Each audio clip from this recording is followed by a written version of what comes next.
бид нар яагаад ийм болчихоо хин хариуцлага хүлээх үү гэж яриад байгаа нь бол заашгүй их хэвээр ажил да.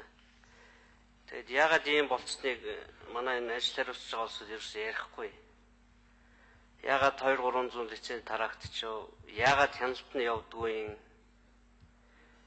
Одоо дөнгөж ажиллаа авсан шадар сайтай юугаач ярих вэ?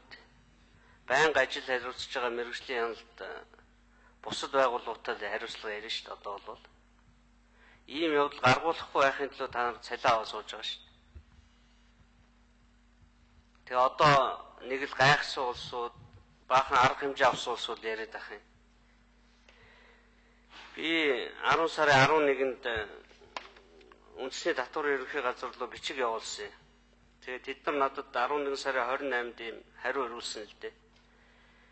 Тэгээ энэ доктор бичгэнд юу гэж хэлсэн гэхээр би энэ мянган архины тухай ярьсан.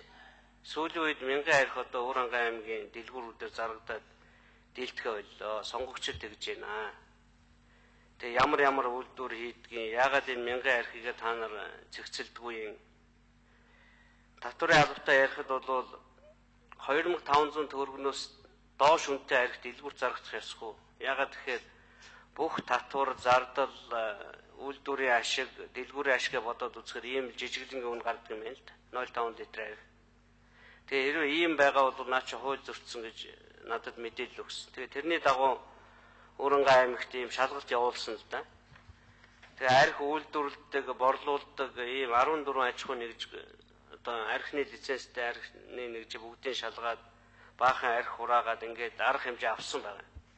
Тэгээ ингээд арга хэмжээ авч болдог гэдгийг нь харуулдаг. Заавал бичиг явуулж иж арга хэмжээ авдаг нь ямар учиртай юм би асууад байна. Тэгээ миний та нарын хэлж чадахгүй байгаа юм би одоо хэлье. Манай аймагт Баянгол гэсэн сум байдаг, засаг дарга П цолмон гэдэг хүн байдаг. Энэ цолмонгийн өөрийнх нь үүсгэн байгуулж удирдлагаар нь ажиллаж исэн булаг хайрхан гэж аж ахуй нэгж архи үйлдвэрлэх зөвшөөрлөлтөө. Тэгээ өөрийнхөө архийг үйлдвэрлэхийн хажуугаар 12 сумын хаагдсан, татвараа төлж чадаагүйгээс хаагдсан бас нэг архины үйлдвэрийн архийг брэндийг үргэлжлүүлэн үйлдвэрлэж байгаад баригдсан байгаа юм л. Тэгээ 25 сая 777 мянган төгрөгөөр торгуулсан. Тэгэхээр та нарын хяналт орон нутагт хэрэгжихгүй байгаа чинь энэ сонирхлын зөрчилтөө этгээдүүдтэй холбоотой юм. Хяналтын тавих ёстой засаг дарга, хэрэгжүүлэх ёстой эсхийн төлөөлөгч хэн нэгнийх нь хамаатных нь архины үйлдвэр байдаг. Тэгээд хуулиар тавигдах ёстой хяналтаа тавьдгүй. Татвараас зугтдаг. Хуурамч архи үйлдвэрлэдэг, хортой архи үйлдвэрлэдэг. Та нар нэгэнт талын нэг талцын архины үйлдвэрээ зэгцэлж чадахгүй байгаа бол энэ тоог нь багасгал та. Би танд маш тодорхой жишээ хэллээ ш. Тэгээ би одоо их хол сайдаас асуух гэдэг. Хувьдаа архины үйлдвэртэй сумын засаг дарга нар хэд байна вэ? Энэ улсад. Нэг бол архины үйлдвэрээ ирэхэд нэг бол засаг дарга хий гэж сонголт тавиулах хэрэгтэй ш. Сумын засаг дарга өөрийнхөө архины үйлдвэрт хяналт тавих ямар ч боломжгүй гэдгийг энэ цолмонгийн жишээ харуулдаг ш. Амьд жишээ би яриад байна. Бусад аймаг, бусад сумд ямар байдгийг мэдэхгүй лавд манай Өвөрангай аймагт байдал ийм байна. Ганц удаагийн татварын ерөнхий газрын шалгалтаа 30-40 сая төгрөгийн торгуул тавигдаж хэдэн мянган шил архи хураагдсан байна шүү. Тэгээ би нөгөө орон нутаг Улаанбаатарын архины татварыг адилхан проценттой болгоод 5 тэрбум төгрөгийн нэмэлт орлого төсөвт за 1 минут авч. За 1 минут авч. Хамт хэлэхгүй учраас саналаа асуултаа нийлүүлсэн. Тэр үед хэлжсэн шүү дээ. Татварын урьдчилан төлбөрийн арга гэж байна.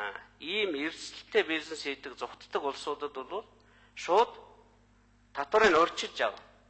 Төлөхгүй бол үйлдвэрлэн битээ явал. Бага үйлдвэрлэх юм бол буцаагаад өгчих. Их үйлдвэрлэх юм бол нэмээд авчих. Маш хялбархан арга байна шүү дээ. Ийм л юм тавьчихад да. Тэгэхээр энэ 2-300 үйлдвэр чи хаагдаад эхэлнэ шүү. 100 сая төгрөгийн урьдчилсан төлбөр татвар тавихад энэ 200 үйлдвэрийн тал нь алга болно. Энийг бол баталгаатай мэдэж байна. Тоолуур ажиллахгүй. Танаа дотоод хяналт ажиллахгүй. Зүгээр л мөнгөөр дээр. Нэг үе хүн болгон алтны урхаа өгч, уулын ам болгон алт өгчээс одоо хүн болгон засаг дарга болгон архины үйлдвэр эрхэлж шít. Энийг болиё л да бүгдээр. Тэгээд тэр стандартад нийцсэн үнэтэй архин дэлгүүртэй л байж байгаа. Арх өөр нь хямдхан байх ямар ч шаардлагагүй шүү. санал шүүмжил гэж ойлгох уу тийм үү?